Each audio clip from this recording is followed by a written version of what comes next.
ഇത് വിവർലി സ്ട്രീറ്റിൻ്റെ market street entrance ആണ്. ഇവിടെ ടോട്ടൽ 4 എൻട്രൻസസ് ആണുള്ളത്. വിവർലി ബ്രിഡ്ജ് എൻട്രൻസ് ഉണ്ട്, അതാണ് മെയിൻ എൻട്രൻസ്. പിന്നെ മാർക്കറ്റ് സ്ട്രീറ്റ് എൻട്രൻസ്, അതാണിത്. പിന്നെ പ്രിൻസ് സ്ട്രീറ്റ് എൻട്രൻസ് ഉണ്ട്, കാൾട്ടൺ റോഡ് എൻട്രൻസ് ഉണ്ട്. ഞാൻ സൈക്കിൾ സൈഡാക്കി നടക്കാമെന്ന് വെച്ചു. സ്കോട്ടിഷ് രാജപ്രൗഢിയുടെ സിംബോളിക് ഒരു റെപ്രസെൻറ്റേഷനാണ് ഈ റോയൽ മൈൽ. ഈ വഴിയുടെ അവസാനം നമ്മൾ എത്തിച്ചേരുന്നത് എഡിൻബറോ കാസലിലേക്കാണ്.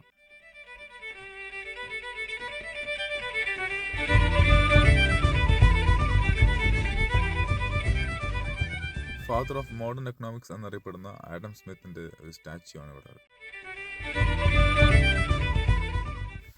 ഇതാണ് 12-ാം നൂറ്റാണ്ടിൽ പണിയപ്പെട്ട സെൻറ്റ് ജാൽസ് ദേവാലയം, കത്തീഡ്രൽ. ഇദ്ദേഹത്തെ കണ്ടാൽ ഒരു മജീഷ്യനെ പോലെ തോന്നുമെങ്കിലും ഇദ്ദേഹം ഒരു ടൂറിസ്റ്റ് ഗൈഡാണ്. അദ്ദേഹം അവിടെ ഒരു വളരെ ഇൻട്രാക്റ്റീവ് ആയിട്ടുള്ള ഒരു സെഷൻ എടുത്തുകൊണ്ടിരിക്കുകയാണ്. ടൂറിസ്റ്റേഴ്സിനുള്ള പ്രൈം ടൈം ആയിട്ടില്ല എങ്കിൽ പോലും പുഴയുടെ തന്നെ റോയൽ മൈലിൻ്റെ പല ഭാഗത്തും ടൂറിസ്റ്റേഴ്സിൻ്റെ ഒരു ചെറിയ ഗ്രൂപ്പ്സ് നമുക്ക് കാണാനുണ്ട്. ഈ രാജ്യത്തിലെ മറ്റ് കത്തീഡ്രലുകൾ പോലെ തന്നെ ഈ കത്തീഡ്രലും ഒരു ബഹുകൂറ്റൻ നിർമ്മിതിയാണ്. ഒരു ദേവാലയം എന്നതിലുപരി ഇതൊരു നാടിൻ്റെ പ്രൗഢിയെ സൂചിപ്പിക്കുന്ന ഒരു പ്രതീകമാണ്.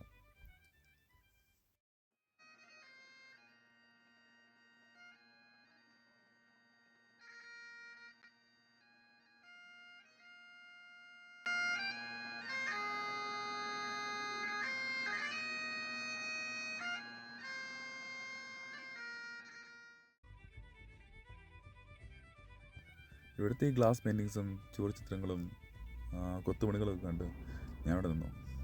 സമയം പോയത് അറിഞ്ഞില്ല, ലേറ്റായി.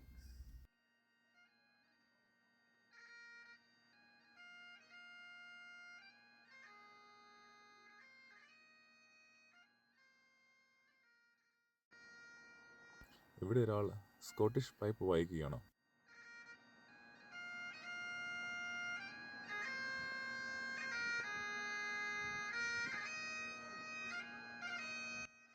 നമ്മളിനി പോകുന്നത് കാസിൽ കാണാൻ വേണ്ടിയാണ്. വോൾക്കാനിക് റോക്കിൻ്റെ മേളിലാണ് ഈ കാസിൽ സ്ഥിതി ചെയ്യുന്നത്. ഈ പറഞ്ഞ കാസിൽസ് എല്ലാം നിർമ്മിച്ചിരിക്കുന്നത് ശത്രുക്കളിൽ നിന്നുള്ള പ്രൊട്ടക്ഷനായിട്ടാണ്. പക്ഷേ എഡിൻബറോ കാസിലിൻ്റെ ഒരു മെയിൻ പ്രത്യേകത എന്ന് പറഞ്ഞാൽ ഇതിൻ്റെ ഏറ്റവും വലിയ പ്രൊട്ടക്ഷൻ ഇതിൻ്റെ ഈ പാറ തന്നെയാണ്, ഈ റോക്ക്. കാരണം ഇതിന് താഴെ നിന്ന് ഒരാൾക്ക് വളരെ എളുപ്പത്തിൽ ഇത് വലിഞ്ഞു കയറാനോ അല്ലെങ്കിൽ പെട്ടെന്ന് ഒന്ന് ആക്രമിക്കാനൊന്നും അത്ര എളുപ്പമല്ല. വിവർലി റെയിൽവേ സ്റ്റേഷൻ്റെ പ്രിൻസസ് സ്ട്രീറ്റ് എൻട്രൻസിൽ നിന്ന് നോക്കി കഴിഞ്ഞാൽ ഈ പാറയുടെ യഥാർത്ഥമായ വലിപ്പം നമുക്ക് മനസ്സിലാവും. എത്ര ഭയാനകമായ, എത്ര ഭീമാകരമായ ഒരു പാറയാണ് ഇത്. പ്രിൻസസ് സ്ട്രീറ്റിൽ നിന്നുള്ളൊരു വിഷ്വലാണ്. ടോട്ടൽ സീ ലെവലിൽ നിന്ന് 430 അടി ഉയരത്തിലാണ് ഇത് സ്ഥിതി ചെയ്യുന്നത്. ഈ പ്രിൻസസ് സ്ട്രീറ്റിലൂടെയും കാൾട്ടൺ സ്ട്രീറ്റിലൂടെയൊക്കെ രാവിലെ നടക്കാൻ പോകുന്നത് തന്നെ നല്ലൊരു ഫീലാണ്. അവിടെ നമുക്ക് ഒരുപാട് കാര്യങ്ങൾ കാണാനുണ്ട്. ആ സ്കോട്ട് മോണുമെൻ്റ് എവിടെയാണ്. ആ മോണുമെൻ്റ് അകത്ത് വില്യം സ്കോട്ട് എൻ്റെ ഒരു പ്രതിമയുണ്ട്. ആ പ്രതിമയുടെ കൂടെ ഇരിക്കുന്ന പട്ടിയുടെ പേര് മൈദ എന്നാണ് കേട്ടോ. പിന്നെ ലൈബ്രറീസും ഗാലറീസും ഒക്കെ ഉണ്ട്. ഒരുപാട് കാര്യങ്ങളുണ്ട്. അത് ചെയ്യണമെങ്കിൽ തന്നെ വേറെ വീഡിയോ വേണം.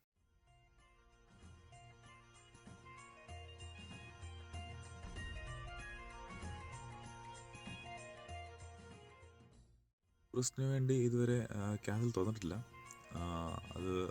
അത് സ്പ്രിങ്ങിലേക്കാണ് തുറക്കുന്നത്. അപ്പം അതിൻ്റെ കുറച്ച് അറ്റകുറ്റപ്പണികളും കാര്യങ്ങളൊക്കെ ആയിട്ട് കാസിൽ പ്രവർത്തിക്കുന്നില്ല. തിരിച്ച് നമ്മൾ വന്ന വഴി തന്നെ ഇറങ്ങുവാണ്. ആ പൈപ്പർ ഇപ്പോഴും അവിടെ ഉണ്ട്. അദ്ദേഹം ഇപ്പോഴും വായിച്ചുകൊണ്ടിരിക്കുകയാണ്. നമുക്കിത് കാൾട്ടൺ ഹില്ലിലൂടെ പോകേണ്ടതുണ്ട്. വളരെ മനോഹരമായ ഒരു സമയമാണത്. വൈകുന്നേരം 6:30 അത്യാവശ്യം നല്ലൊരു ക്ലൈമറ്റ്, നല്ലൊരു ചെറിയൊരു തണുപ്പും കാര്യങ്ങളൊക്കെ ഉണ്ട്. കടകളിലൊക്കെ വെട്ടം വീണ് തുടങ്ങി.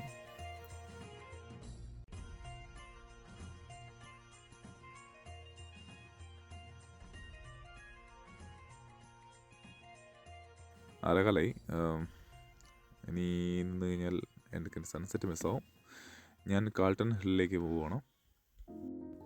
കാൾട്ടൺ ഹില്ലിൻ്റെ മുകളിൽ നിന്നുള്ള ഒരു വ്യൂ ആണ്. എഡിൻബ്രോ സെറ്റ് മുഴുവൻ കത്തി ഒലിച്ച് നിൽപ്പുണ്ട്. നല്ല കൂറ്റാക്കൂര ഇട്ടാണ്, കാറ്റുണ്ട്, നല്ല തണുപ്പും. ഞാൻ റൂമിലേക്ക് പോയി. കൊച്ചു വെളുപ്പാൻ കാലത്ത് സൂര്യോദയം കാണാൻ വേണ്ടി എണീറ്റ് പോകുന്നതാണ്. വന്ന് നോക്കിയപ്പോൾ നമ്മുടെ സൂര്യൻ ഏറ്റിട്ടില്ല, ഉദിച്ച് വരുന്നതേ ഉള്ളൂ. ഇതാണ് നാഷണൽ മോണുമെൻ്റ് ഓഫ് സ്കോട്ട്ലൻഡ്. ദൂരെ നിന്ന് കണ്ടു കഴിഞ്ഞാൽ ഒരു ചെറിയ ഒരു സ്റ്റേജ് കിട്ടിയതുപോലെ തോന്നും. പക്ഷേ അടുത്ത് വരുമ്പോഴാണ് കാര്യം മനസ്സിലാവുന്നത്. ഇതിൻ്റെ ആദ്യത്തെ ഒരു സ്റ്റെപ്പിന് തന്നെ ഒരു മതിലിൻ്റെ പൊക്കമുണ്ട്.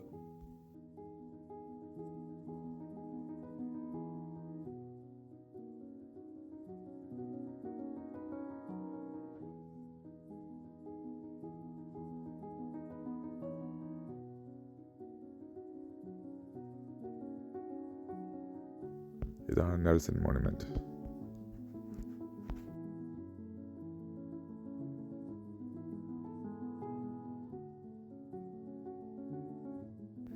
ഇതാണ് എഡിൻബ്രോയുടെ അർക്കപ്പോളീസ്. അതാ കാണുന്നതാണ് എഡിൻബ്രോ ഹോട്ടൽ, ഒരു പെൻ്റ് ഹൗസാണ്.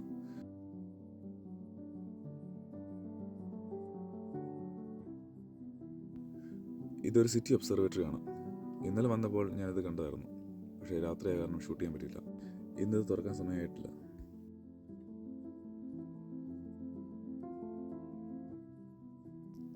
സൂര്യൻ ഇപ്പോഴും ഉദിച്ചു വരുന്നതേ ഉള്ളൂ. അതുകൊണ്ട് ഞാൻ തൽക്കാലം കാട്ടൺ ഹില്ലിനോട് ബൈ പറയുകയാണ്. ഇത് നമ്മൾ നോർത്ത് ബർബിക്കിലേക്ക് പോകണം.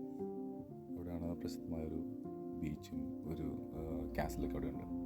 അപ്പോൾ അത് കാണാൻ പോകണം. ഇവിടെ നമ്മുടെ ട്രെയിൻ സ്റ്റേഷനിലേക്ക് 7 മിനിറ്റ് വാക്കിംഗ് ഡിസ്റ്റൻസേ ഉള്ളൂ. ഇനി അടുത്ത വീഡിയോ കാണാം.